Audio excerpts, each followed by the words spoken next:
नमस्कार। एखन कोसी में जे तूफान आयल, कोसी नदी में जे तूफान आयल, नेपाल से जे पानी छोड़ल गेल, मिथिला में कहियो मधुबनी जिला सब मिथिला क्षेत्र परेशान।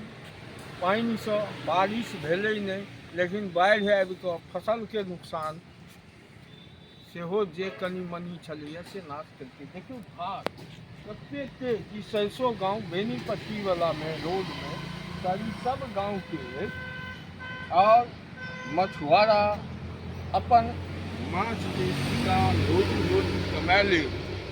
देखियौ ई बहुत कम मिलत अहाँके देखो। ये नम्हरो छै आ एहि साइड सबमे के नहीं मारै छै आ ये भाई बाबा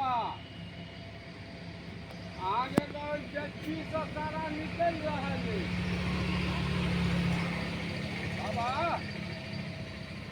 दोसर जच्ची लिया और कूदैया पानि में जते अहाँ लेबै नहीं दैयौ भाई। आउ ना तो देखा दियौ ना, लेबऽ वाला हेतै थोड़े लऽ लेब ना बाबा। देखियौ मिथिला क्षेत्र में तूफान बाढ़ि के एकदम आ ई सीन बहुत कम अहाँ सब देखऽ के मिलै है। देखियौ एहिमे तूफान बाढ़ि के जलमग्न भेल मिथिला, जलमग्न भऽ गेल मिथिला। किसान परेशान, जनता परेशान, फसल नहीं भेलै। मिथिला